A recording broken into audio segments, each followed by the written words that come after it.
Hello friends, तो आज इस वीडियो में हम बात करेंगे कि कैपिटल बजटिंग होती क्या है। सबसे पहले तो जो आपका ये टॉपिक है कैपिटल बजटिंग, ये लाई करता है फाइनेंशियल मैनेजमेंट के अंदर। जो आपका कोर्स है फाइनेंशियल मैनेजमेंट का, उसका ही एक टॉपिक है कैपिटल बजटिंग। तो आज हम इस वीडियो में यही देखेंगे कि कैपिटल बजटिंग होता क्या है और इसका पर्पस क्या होता है। तो फ्रेंड्स, आपको पता है कि आपके एमबीए के अभी एग्ज़ाम स्टार्ट होने वाले हैं। तो अगर आपको और भी किसी टॉपिक के ऊपर वीडियो चाहिए तो आप मुझे कमेंट सेक्शन में बता सकते हैं। तो चलिए स्टार्ट करते हैं कैपिटल बजटिंग के बारे में। तो फ्रेंड्स, यहाँ पे आपको एक 3 ड्राइंग्स दिख रही है जिसके थ्रू मैं आपको बताऊंगा कि कैपिटल बजटिंग होता क्या है। तो यहाँ पे सबसे पहली फिगर में हमें एक बंदा दिख रहा है जो पैसों के ऊपर बैठा हुआ है और ये वो सोच रहा है कि उसको कहाँ पे इन्वेस्ट करना है। ये कंपनी का ऑनर है जिसके पास बहुत सारे पैसे हैं और ये बैठ के सोच रहा है कि उसको इन्वेस्ट करना कहाँ है। और फिगर 2 में हमें ये दिखाया हुआ है कि उसके पास बहुत सारे इन्वेस्टमेंट के ऑप्शंस है। और फिगर 3 में हमें दिखाया हुआ है कि उसके पास इन्वेस्टमेंट वो वहाँ करेगा जहाँ पे उसको रिटर्न बहुत ज़्यादा मिले और रिस्क बहुत कम हो। तो यही तीनों स्टेप आपके मिलके क्या बनाते हैं, कैपिटल बजटिंग। और इसको हम क्या कहते हैं, इसको हम कैपिटल बजटिंग के साथ साथ इसको अगर हम बात करें तो इसको कहते हैं capital investment. The investment decision of a firm are generally known as capital budgeting decision. तो अभी जो हमने बात करी यही आपको डेफिनेशन में बताया हुआ है। अब हम आगे देखते हैं। तो अगर हम कैपिटल बजटिंग की डेफिनेशन की बात करें तो कैपिटल बजटिंग डिसीजन में be defined as a firm decision. ये एक फर्म का डिसीजन होता है, एक ऑर्गेनाइजेशन का डिसीजन होता है जिसके अंदर वो डिसाइड करती है कि investment its current funds most efficiently in long term activities projects in anticipation of. मतलब कि इसके अंदर जो भी आपकी कोई फर्म है या कोई भी आपकी कंपनी है वो इन्वेस्ट करने के लिए जो उसके पास करंट फंड है, जो उसके पास करंट अमाउंट है, उसको बहुत एफिशिएंटली लॉन्ग टर्म एक्टिविटीज़ में और प्रोजेक्ट में बहुत अच्छी तरीके से इन्वेस्टमेंट करने के लिए सोचती है ताकि उसको बहुत ज़्यादा रिटर्न मिल पाए और उसका रिस्क जो हो बहुत कम हो। तो यही आपका पूरा पूरा कैपिटल बजटिंग कहलाता है। N expected flow of future benefits over a series of years. मतलब कि जो भी उसने इन्वेस्ट करा है उसका रिटर्न उसको सालों तक मिलता रहे, फ्यूचर्स में मिलता रहे। तो यही आपकी क्या है, कैपिटल बजटिंग है।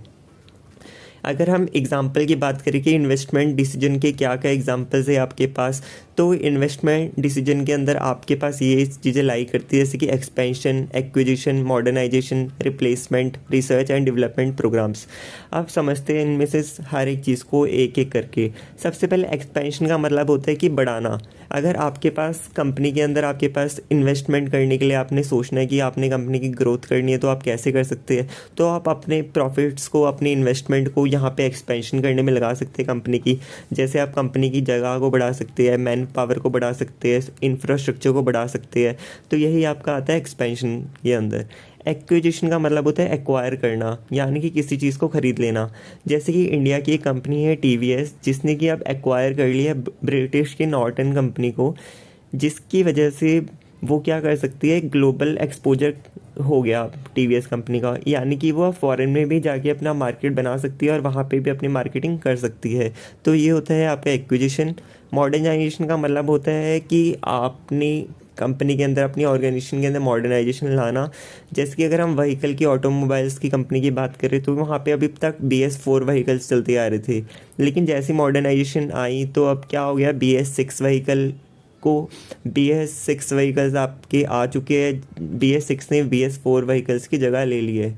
Replacement of long term assets, मतलब कि जो भी आपकी लॉन्ग टर्म एसेट्स है, जो आपकी ज़रूरतें हैं, उनको आपको बदलना, उनको रिप्लेस करना ताकि वो फ्यूचर में आगे अच्छा आपको क्या दे सके, रिटर्न दे सके। इसलिए आपको जो भी आपकी इन्वेंट्री है उसके ऊपर आपको उनको रिप्लेस करना और उनको मॉडर्नाइज वे में और थोड़ा अच्छी क्वालिटी में लेना, यही आपका रिप्लेसमेंट कहलाता है।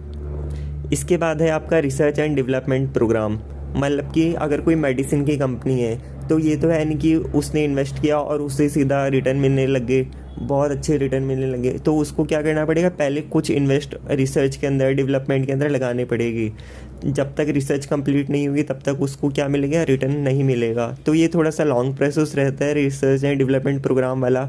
जैसे कोविड की वैक्सीन के लिए रिसर्च के अंदर बहुत सारे पैसे लगे थे, लेकिन जैसे ही वैक्सीन आ गई आपकी तो उसके बाद क्या हुआ, रिटर्न भी बहुत अच्छे मिलने लगे।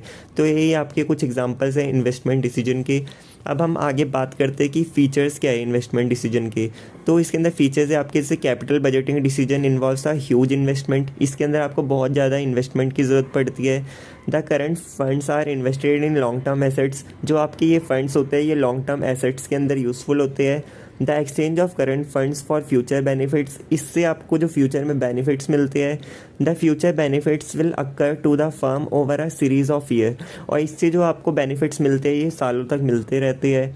Capital expenditure once approved can not be reversed और withdrawn without sustaining a loss, बल्कि अगर आपने अपनी कैपिटल को कहीं पे एक्सपेंडिचर को एक बार आपने अप्रूव कर दिया, अपने खर्चों को आपने अप्रूव कर दिया या आपने कहीं पे अपने फ़ंड को लगा दिया, तो वो फिर से वापस नहीं ले सकते आप। और वो आपका कि अगर आप उनको विड्रॉ कराते या अपनी जो आपने वहाँ पे फंड्स को आपने इन्वेस्ट करे है, तो अगर आप उसको विड्रॉ कराते तो आपकी कंपनी कहाँ चली जाएगी, लॉस में चली जाएगी। तो यहाँ पे कुछ प्रोसीजर है कैपिटल बजटिंग के, जैसे कि हमने अभी तक समझा था सबसे फर्स्ट डायग्राम से।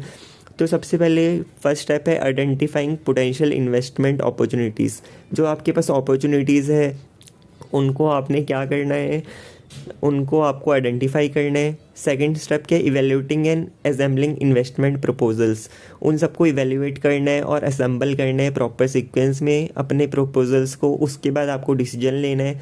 फोर्थ स्टेप में आपको बजटिंग प्रिपेयर करनी है और अपॉइंटमेंट करना है, और फिफ्थ स्टेप में आपको उन चीज़ों को इम्प्लीमेंट करना है, और लास्टली आपको क्या करना है, अपनी रिव्यू लेनी है परफॉर्मेंस के, मतलब कि रिव्यू लेने का मतलब आपको फिर रिटर्न्स मिलने स्टार्ट हो जाएगी। तो ये पूरा का पूरा था हमारा कैपिटल बजटिंग और कैपिटल बजटिंग का प्रोसीजर।